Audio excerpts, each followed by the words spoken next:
आज ही मेरे भैया का शादी, इसलिए हम लोग जाएंगे बारात। तो फाइनली हम लोग बिलोकी मंगा कर आ गए और अभी जा रहे हैं बाराती के लिए। तो फाइनली तैयार होकर जा रहे हैं बारात। गाड़ी में सवार होकर चारों तरफ अंधेरा था, इसलिए कुछ दिखाई नहीं दे रहा था। तो फाइनली पहुँच जाते हैं बारात में और वहाँ पर एक दो सेल्फी खींच लेते हैं हाईवे पे रुक के। और कुछ देर में बारात पे जहाँ पर हमें रुकने का जगह था, और ये रहा नगर के स्कूल। और ये रहा फाइनली पंडाल का लोग कि कुछ बाहर से इस प्रकार से दिख रहा था। और ये देखिए फाइनली सभी लोग बारात में बैठ गए, क्योंकि उतना शोरगुल नहीं हुआ, क्योंकि यहाँ पे स्टेज शो का प्रोग्राम था। इसलिए हम लोग शांति मन से बैठ के डांस वगैरह नहीं किए और स्टेज शो आनंद लिए। बाकी आप लोग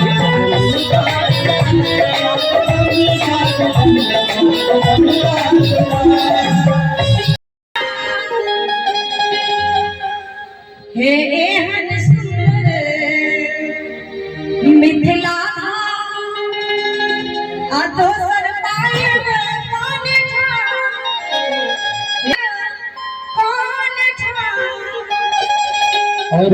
दुल्हा दुल्हन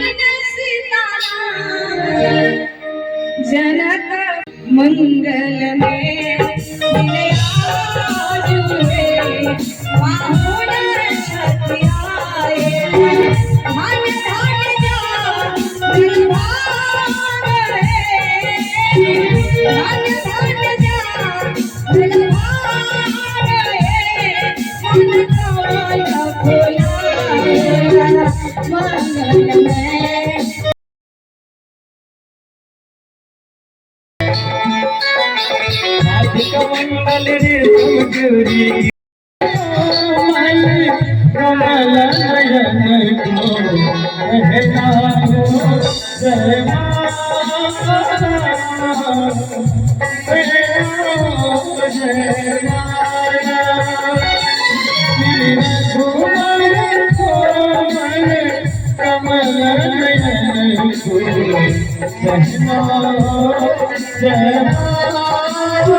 Thank you.